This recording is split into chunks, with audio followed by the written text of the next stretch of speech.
Namaste. Subject Engineering Mathematics. Module Vector Calculus. Article number 1.2 Gradient, Divergence and Curl. Problem number 10. If the directional derivative of phi equal to axy square plus byz plus cz square x cube at -1, 1, 2 has a maximum magnitude of 32 units in the direction parallel to y-axis, find a, b, c. ಇಲ್ಲಿ first ಏನಾಗಿದೆ, phi value is given, ಫೈದು expressions is given.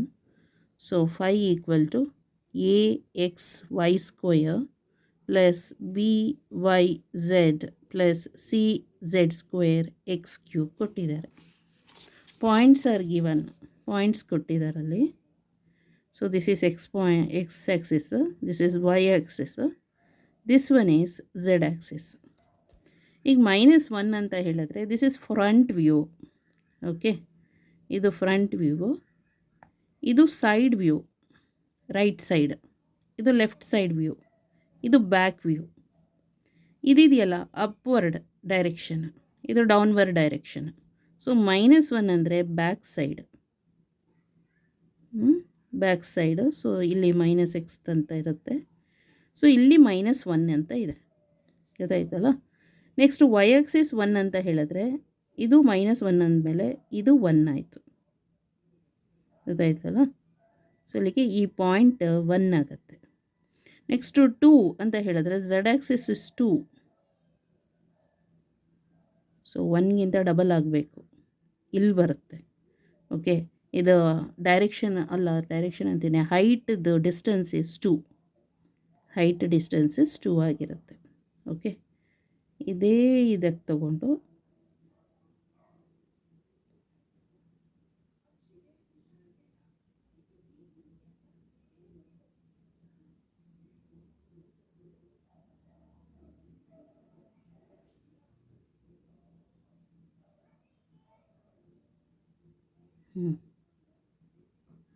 So ಇದು -1, ಈ point ಇದೆಯಲ್ಲ -1, Y Axis ಈ point ಇದೆಯಲ್ಲ ಅದು 1 Y ಆ್ಯಕ್ಸಿಸ್ದು. Z Axis ಅಂದರೆ ಹೈಟ್ ಇದೆಯಲ್ಲ, ದಿಸ್ ಹೈಟ್ ಈಸ್ 2 ಅಂತ. ಓಕೆ, ಈ ಬಾಕ್ಸ್ ಏನಾಗಿದೆ, ಇದು ವೈ ಆ್ಯಕ್ಸಿಸ್ಸಿಗೆ ಪ್ಯಾರಲಲ್ ಆಗಿದೆ. ಇದು ಮೂವ್ ಆಗ್ತಾ ಇರೋದು ಹೀಗೆ ಸೈಡಲ್ಲಿ ಮೂವ್ ಮಾಡ್ತಾ ಇರೋದು, ಅದು ರೈಟ್ ಸೈಡಿಗೆ, ಗೊತ್ತಾಯ್ತಲ್ಲ. ರೈಟ್ ಸೈಡಲ್ಲಿ ಪ್ಯಾರಲಲ್ ಅಂದರೆ ಈ ಬಾಕ್ಸ್ನ ನಾವು ಪ್ಯಾರಲಲ್ ಅಂದರೆ ಈಗ ವೆಕ್ಟರ್ ಡೈರೆಕ್ಷನ್ ಏನಾಯಿತು, ಜೆ ಡೈರೆಕ್ಷನ್ ಆಯಿತು. ಇಲ್ಲಿ ಡೈರೆಕ್ಷನ್ ಈಸ್ ಜೆ, ಅರ್ಥ ಆಯ್ತಲ್ಲ. ಸೊ ದೆನ್ ಅದರದ್ದು magnitude, maximum magnitude of 32 units in the direction parallel to y axis, find a b c ಅಂತ ಹೇಳಿದ್ದಾರೆ. ಅಲ್ಲಿಗೆ maximum directional derivative is along del phi and in the direction parallel to y axis the magnitude is given to be 32 units. So directional derivative ಅಂದರೆ del ಫೈದು, ಗೊತ್ತಾಯ್ತಲ್ಲ. Del phi dot, ಯಾವುದದ್ದು dot ತೊಗೋಬೇಕು ನೋಡೋಣ ಇಲ್ಲಿ.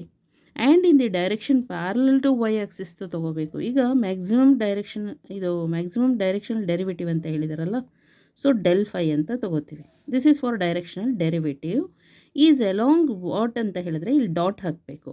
ಸಪೋಸ್ ವೆಕ್ಟರ್ ಆಫ್ ಎ ಅಥವಾ vector of r ಇದ್ದರೆ, circle ಆಗಿದ್ದರೆ ವೆಕ್ಟರ್ ಆಫ್ ಆರ್ ಅಂತ ಹೇಳ್ತಾರೆ, ಗೊತ್ತಾಯ್ತಲ್ಲ.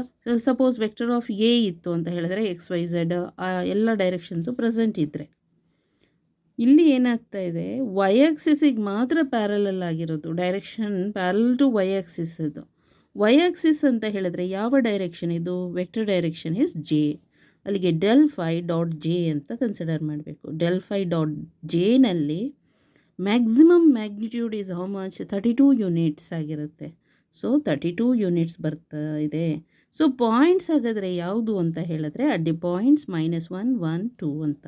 ಸೊ ಅಟ್ -1, 1, 2 ಅಂದರೆ ಎಕ್ಸ್ ಪಾಯಿಂಟ್ ಈಸ್ -1 ಅಂದರೆ ಬ್ಯಾಕ್ ವ್ಯೂ, ಇದು ಫ್ರಂಟ್ ವ್ಯೂ ಅಲ್ಲ, ಈಗ ಬ್ಯಾಕ್ಗೆ ಹೋಗಿದೆ. ಅದು 1 ಅಂದರೆ ವೈ ಆಕ್ಸಿಸ್ಸಿಗೆ ಒಂದು ಸ್ವಲ್ಪ ಮೂವ್ ಆಗಿದೆ ಅಲ್ಲಿಂದ, ಈ ಸೈಡ್ ವ್ಯೂ ಅಂದರೆ ಸೈಡಲ್ಲಿ ಮೂವ್ ಆಗ್ತಾ ಇರೋದು, ಅದು ರೈಟ್ ಸೈಡಿಗೆ ಹೋಗ್ತಾ ಇದೆ. ಆ್ಯಂಡ್ 2 ಅಂತ ಹೇಳಿದ್ರೆ ಅಪ್ವರ್ಡ್, ಅದರದ್ದು ಹೈಟ್ ಎಷ್ಟಿದೆ, ಆ ಬಾಕ್ಸ್ ಹೈಟ್ ಅಂತ ಹೇಳಿದ್ರೆ 2 ಸೆಂಟಿಮೀಟ್ರ್ ಇದೆ. 2 ಸೆಂಟಿಮೀಟರ್ 2 ಮೀಟರ್ ಏನಾದರೂ ಅಂದ್ಕೊಳ್ಳೋಣ, ಒಟ್ಟಲ್ಲಿ 2 ಇದೆ. ಓಕೆ, ಇವಾಗ ದೇರ್ ಫೋರ್ ಇದು ಡೆಲ್5 ಡಾಟ್ ಜೆ ಈಕ್ವಲ್ ಟು 32 ಅಂತ ಅರ್ಥ ಆಯಿತು. ಈಗ ಡೆಲ್5 ಅಂತ ಹೇಳಿದ್ರೆ ಫೈಂಡ್ ಔಟ್ ಮಾಡಬೇಕು ಡೆಲ್5 ಅಂದರೆ ಎಷ್ಟು ಅಂತ. So do phi by do x into i plus do phi by do y into j plus do phi by do z into k. This is the formula, ಡೆಲ್5 ಫಾರ್ಮುಲಾ. ಓಕೆ, ಇಲ್ಲಿ phi ಇದೆಯಲ್ಲ, ಈ ಫೈಗೆ partial derivative with respect to x, with respect to y, with respect to z ಮಾಡಬೇಕು. So first ಬರೋಣ, ಈ first ಎಕ್ಸ್ಪ್ರೆಷನ್ಸಲ್ಲಿ partial derivative with respect to x ಅಂದರೆ ಇಲ್ಲಿ ಎಕ್ಸ್ ಇದೆ ಫಸ್ಟ್ ಟರ್ಮ್, ಸೆಕೆಂಡ್ ಟರ್ಮಲ್ಲಿ ಎಕ್ಸ್ ಇಲ್ಲ, 0 ಅಂತ ಆಗುತ್ತೆ. ಥರ್ಡ್ ಟರ್ಮಲ್ಲಿ ಎಕ್ಸ್ ಪ್ರೆಸೆಂಟ್ ಇದೆ, ಫಸ್ಟ್ ಆ್ಯಂಡ್ ಥರ್ಡ್ ಟರ್ಮ್ ಮಾತ್ರ ಆಗುತ್ತೆ ಇದು ಎಕ್ಸಿಗೆ. Partial derivative 5 with respect to x ಅಂದರೆ ಎ ಎಕ್ಸ್ ಆಗೆ ಅಂದರೆ ಅದು 1 ಆಗುತ್ತೆ, ವೈ ಸ್ಕ್ವೇರ್ ಇಲ್ಲಿ 0 ಆಯಿತು. ಪ್ಲಸ್ ಇಲ್ಲಿ ಬಂದರೆ ಪ್ಲಸ್ ಎಕ್ಸ್ ಕ್ಯೂಬ್ ಇದೆ, ಎಕ್ಸ್ ಕ್ಯೂಬ್ಗೆ ಡಿಫ್ರೆನ್ಷಿಯೇಟ್ ಮಾಡಿದರೆ 3x ಸ್ಕ್ವೇರ್ ಆಗುತ್ತೆ. 3c x square z square and vector direction is i, ಮುಗೀತು. ಪ್ಲಸ್ ಇವಾಗ ಏನು ಮಾಡಬೇಕು, partial derivative of 5 with respect to y ಅಂದರೆ first one second term, these two are present. Y present ಎಲ್ಲಿ, first ಟರ್ಮಲ್ಲಿ, second ಟರ್ಮಲ್ಲಿ ಮಾತ್ರ ಪ್ರೆಸೆಂಟ್, ಥರ್ಡ್ ಟರ್ಮಲ್ಲಿ ಅಬ್ಸೆಂಟು. ಸೊ ಇದಕ್ಕೆ ಮಾತ್ರ ಪಾರ್ಷಿಯಲ್ ಡೆರಿವೇಟಿವ್ ಮಾಡೋಣ ಇವಾಗ. ಸೊ ಇಲ್ಲಿ ಎ ಇದೆಯಲ್ಲ, ಓಕೆ, ವೈ ಸ್ಕ್ವೇರ್ಗೆ ಡಿಫ್ರೆನ್ಷಿಯೇಟ್ ಮಾಡಿದರೆ 2y ಬರುತ್ತೆ. Okay, 2 into a into x into y. Next plus ಇದಕ್ಕೆ ಪಾರ್ಷಿಯಲ್ ಡಿಫ್ರೆನ್ಷಿಯೇಟ್ ಮಾಡಿದರೆ ಬಿ ಝೆಡ್ ಮಾತ್ರ ಬರುತ್ತೆ, ಬಿ ಝೆಡ್.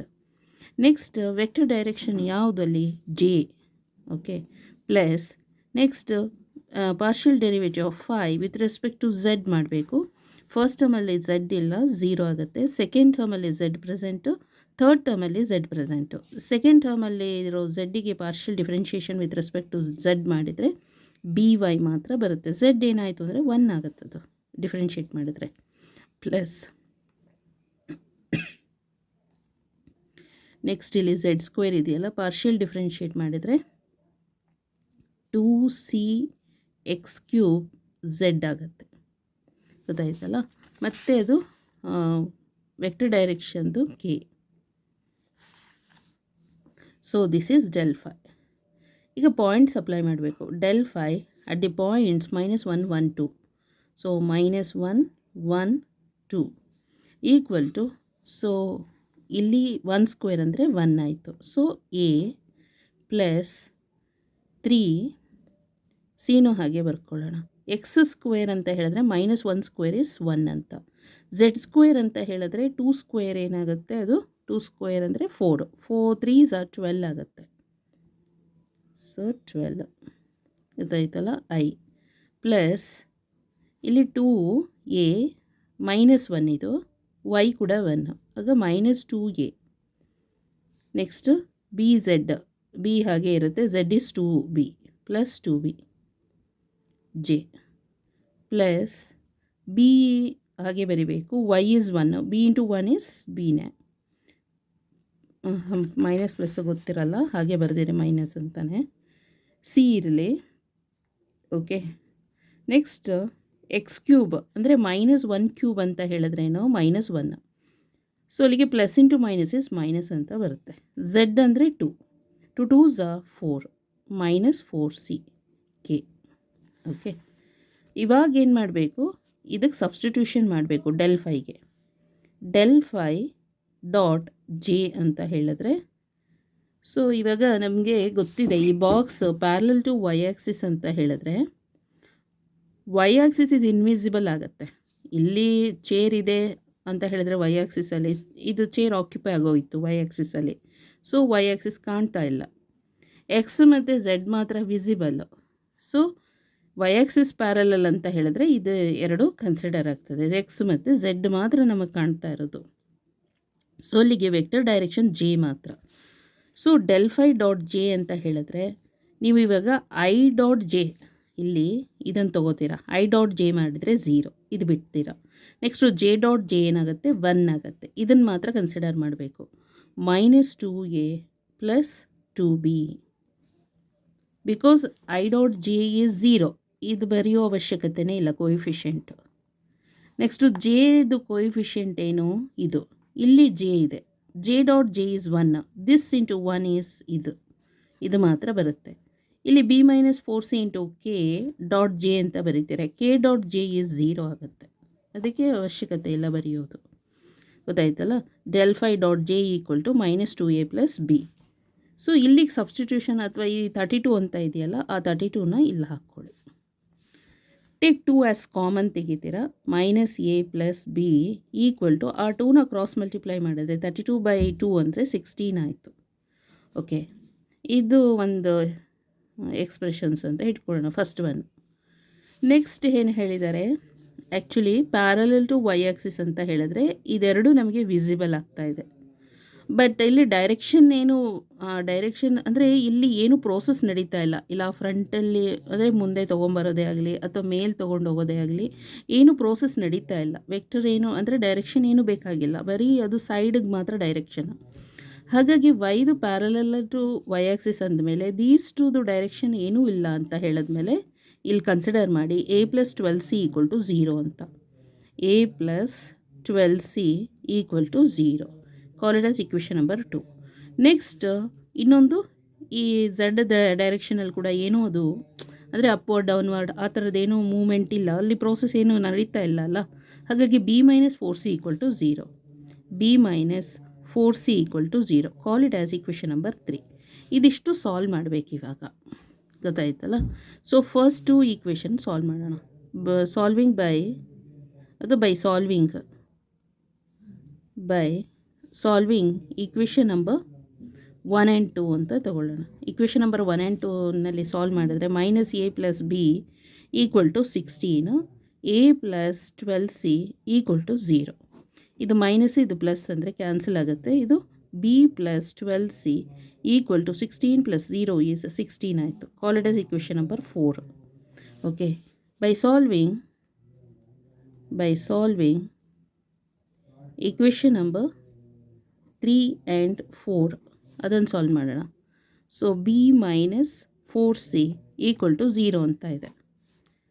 ಇವಾಗ ಇಲ್ಲಿ ಏನು ಮಾಡಬೇಕು, ಮೈನಸ್ ಅಂತ ಹಾಕ್ಕೊಳ್ಳೋಣ.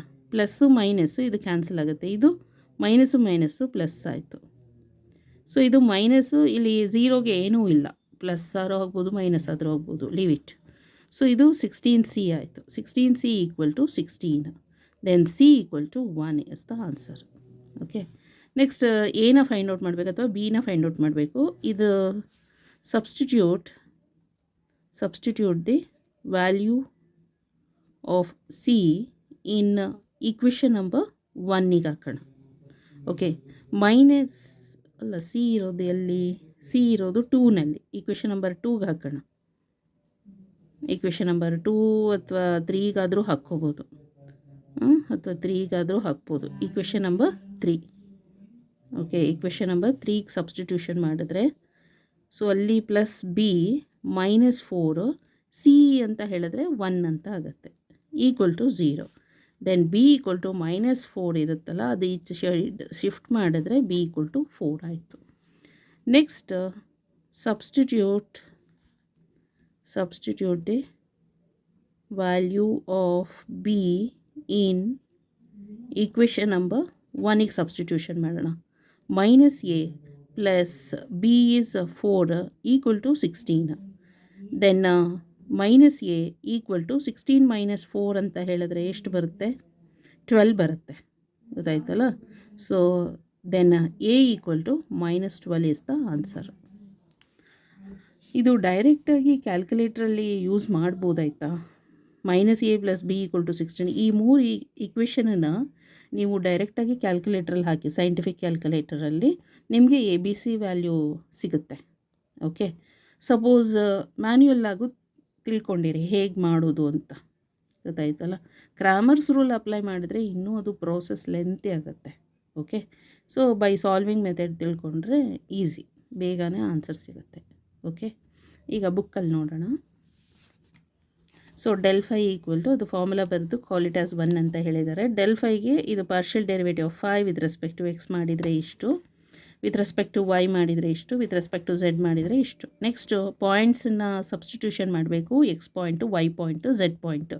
ಇಲ್ಲಿ ಸಬ್ಸ್ಟಿಟ್ಯೂಷನ್ ಮಾಡಿದರೆ ಈ ವ್ಯಾಲ್ಯೂ ಬರುತ್ತೆ, ಈ ಎಕ್ಸ್ಪ್ರೆಷನ್ಸ್ ಬರುತ್ತೆ. ಸೊ ನೆಕ್ಸ್ಟ್ ಏನಾಗುತ್ತೆ ಅಲ್ಲಿ ಇದು ಡೆಲ್ಫೈ ಡಾಟ್ ಜೆ ಅಂತ ಹೇಳಿರೋದು. ಅಂದರೆ ಅದು ಪ್ಯಾರಲಲ್ ಟು ವೈ ಆಕ್ಸಿಸ್ ಅಂತ ಹೇಳಿದ್ಮೇಲೆ ಇದು ಮಾತ್ರ, ಅಂದರೆ ಜೆ ಡಾಟ್ ಜೆ ಮಾತ್ರ ಕನ್ಸಿಡರ್ ಆಗುತ್ತೆ, ರಿಮೈನಿಂಗ್ ಡೈರೆಕ್ಷನ್ ಇಲ್ಲ. ಓಕೆ, ಝೀರೋ ಆಯಿತು. ಇದೆರಡನ್ನು ತೊಗೊಳ್ಳಿ, 2ನ ಕಾಮನ್ ತೆಗೆದ್ರೆ ಅದು ಈ ಎಕ್ಸ್ಪ್ರೆಷನ್ಸ್ ಬರುತ್ತೆ. Del phi is parallel to the y Axis.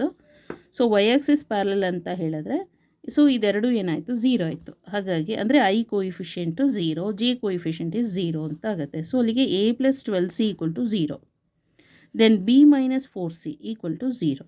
Okay, we solve the following 3 equations to obtain ABC. So ABC solve ಮಾಡಿದರೆ ABC ವ್ಯಾಲ್ಯೂ ಬರುತ್ತೆ -12 4c. ಓಕೆ, ಥ್ಯಾಂಕ್ ಯು ಸೋ ಮಚ್.